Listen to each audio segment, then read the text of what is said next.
Hey, so now we are going to go over the nail wrap application. Um, I am a klutz, I am impatient, and so I tried to really foolproof this for myself.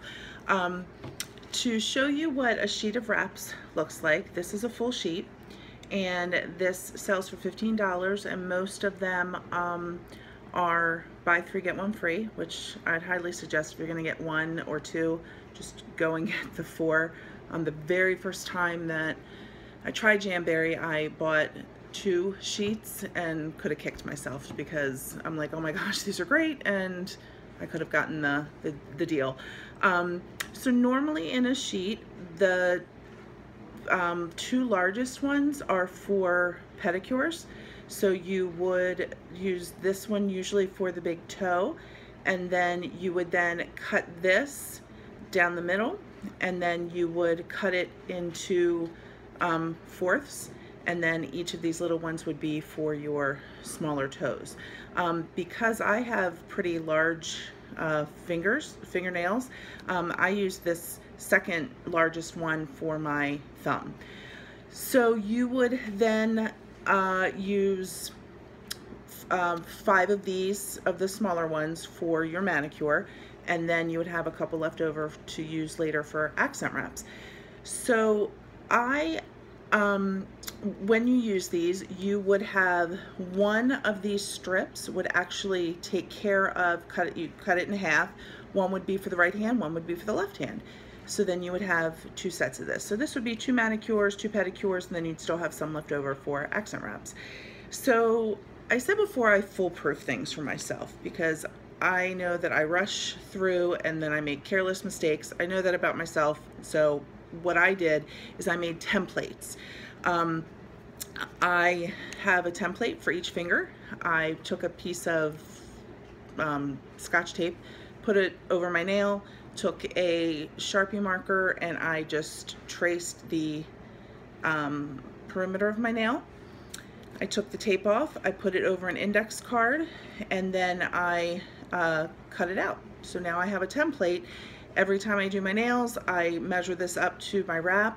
This is good for like those leftover accent nail strips because they may not always be the size of the fingernail that you want to use. So all you need to do is use your template and you hold it up to whichever one is left over, and you can then see where you can kind of trim off the excess around it, and then it'll fit in your nail. The other thing that I want to caution you about is when you choose your nail wraps, you want to make sure that you leave a little bit of a gap on your nail. And I know it may seem, because you're looking up close and you think, oh my gosh, it's going to look awful, but really you can't tell. Because you don't want your nail wrap to be on your skin, because then it's not going to seal and then it's going to lift off. The other huge part of this is nail prep. I didn't quite believe it the first time, and I kept hearing nail prep, but it really does make a difference. The big thing is the invisible cuticle, which I thought people were kind of putting me on with that, but you have your cuticles around your, I don't know what this is called, the nail bed? No. But you want to push those back, but then sometimes you might have like cuticles that are on your nails that you don't see, that will not allow your wrap to get a good seal and to adhere to your nail.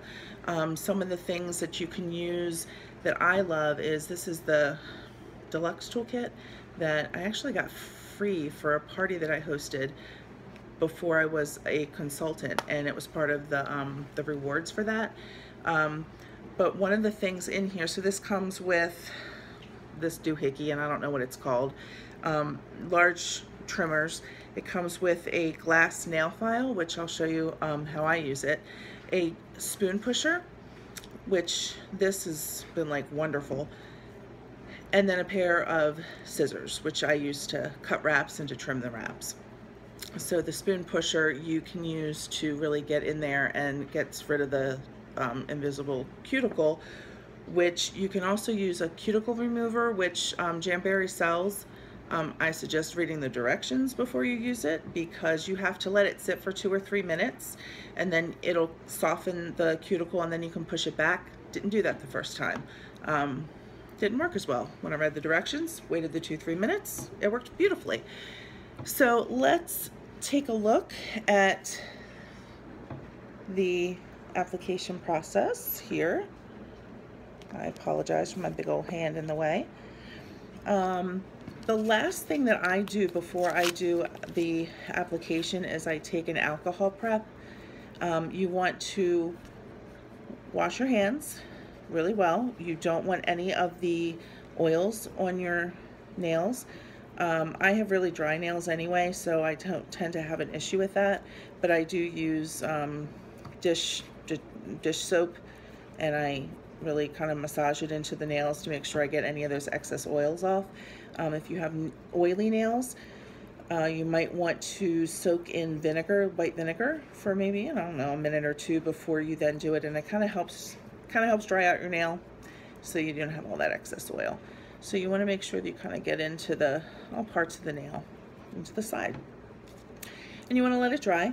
If you look here, here's my foolproof method, is I have matched up my template to which nail wrap that I'm going to apply to. So I'm going to let this dry. Oh, yikes. Okay. The one thing, you don't want to touch the back of the nail wrap, because then you're going to get the oils from your fingers onto the nail wrap, and that's going to impede the adhesion to your nail. So I'm going to show the thumb. So I always do the second largest one for my thumb, and I don't know if you can see that the rounded part of the nail wrap, my nail bed, I guess it is kind of straight across, and it's not rounded like this. So I take my orange stick and I peel it up, and I don't want to touch the back of it, which is why I use that. And then I'm going to go about halfway and I'm going to cut it. Okay. The other thing I tend to use is a pair of tweezers, because that helps me. So I'm going to take the bottom of it and I'm just going to do just a straight cut across, because that is the way that my nail is shaped, and it tends to allow it to kind of sit better in there. And then I'm going to use, move this out of the way. I do not heat my wrap first. I have curved nails, and I just, because of my impatience and I don't want to make a careless mistake, I don't heat up the adhesive first and then put it on my nail, because I want to make sure that I have it lined up nicely. Let's see. Okay, so I try to get it close to the cuticle without really touching it, and I let it go on very gently, just barely touching, and I want to look to see, oh, it's a little bit over. So let me move it a smidge this way. Okay. And I think that that will look good. So now I'm going to use the heater, which this is the point where you could use a hairdryer if you don't have the heater. I find that this allows it to be hands-free, so for me it works better. I have curved nails, so I'm going to show you how I press it on. There's of course different ways to do it, but I kind of swipe it a little bit differently. So I'm going to take the heater and I'm going to heat the middle. Doesn't need a ton of heat. You don't want to overheat, because then that's going to cause some problems. Take your cuticle pusher, and then I start here closest to the cuticle and very just narrowly down the middle to the tip. Okay, and I kind of press hard. Okay, and now I'm going to heat one side of it. So I don't know if you can hear it or can't, but it's really quiet, which is another reason why I like this heater. It's not an obnoxious motor. Okay, so a lot of people go straight across because I have curved nails. That doesn't work for me. I get lots of bubbles. So I'm gonna take it from the bottom here and kind of swipe up. For some reason, it tends to allow less wrinkles. No wrinkles most of the time. And it allows, sometimes you can get a little bit of a tent up here at the tip. So that kind of smooths it out in such a way for my curved nails that takes that problem away. And then I'm going to use the heater to heat up the other side. And I'm going to do the same thing. I'm going to swipe up. Okay. I'm going to do one more quick heat because I want to then use my cuticle pusher. And I'm just going to make sure I get a good seal around the edges.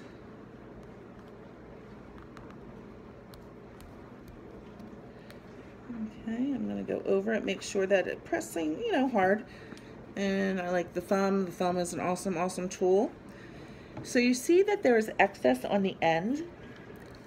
You want to wait a little bit for your wrap to cool because when it's heated up, it's going to stretch a little bit, and you want it to cool because you don't want to file off the excess before it is cooled, because it's going to shrink back a little bit, and that's going to then affect your tips.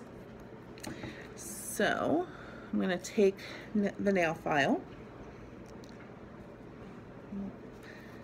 And it probably hasn't cooled quite enough that you would want to normally file it off, but for the sake of not keeping you here with me in my dining room too much longer, you're going to file at a 90 degree in one direction. So you're going to file down, lift around, come back, and file down. You don't want to go up and back like that. That's not going to work. But when you file down, which is a little bit awkward at the angle that I'm trying to tape this, you're going to see how it's starting to separate.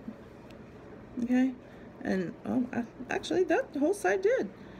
Okay, and then if you have any excess, you're going to just continue to file away. Another trick, because I tend to always get distracted when I'm doing this, and so I don't always have the application perfect, a little cheat that I have is a little craft iron that I will then maybe go over the edges. Now be careful, don't burn yourself, as I have many times, but just to kind of seal the edges. I tend to use it because of the tips. So that way the tips are sealed, and I just kind of go over it a smidge. You can even use like a flat iron with this. I just happen to have this craft iron. And I just do one quick, you know, press on. Glass file is a fine grit. I use my nails as tools all the time.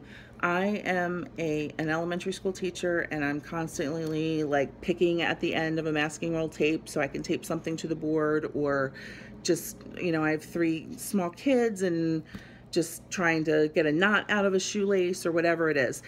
So one other thing that you can do if you tend to use your nails as tools, and I especially do it with my pointer finger and my thumb, is if you filed off the excess at a 90 degree, if you go 45 degrees and you just gently file so that you have a very small line of where is your nail first, and then it's the wrap. You don't want to do too much, because you know, you don't want to take it back too much, but just take a little bit off the ends, and that 45 degree allows it so that it's your nail wrap that you're taking off, and that you're not, you know, going at your regular nail. I find that tends to help me to keep the tips from lifting. So there you have it. There's the application. There's a learning curve, you know, for anything. So, you know, if it's not perfect the first time, it's okay. You'll get the hang of it once you get these on. There you go. And these are my St. Patrick's Day ones. Happy St. Patrick's Day, everybody.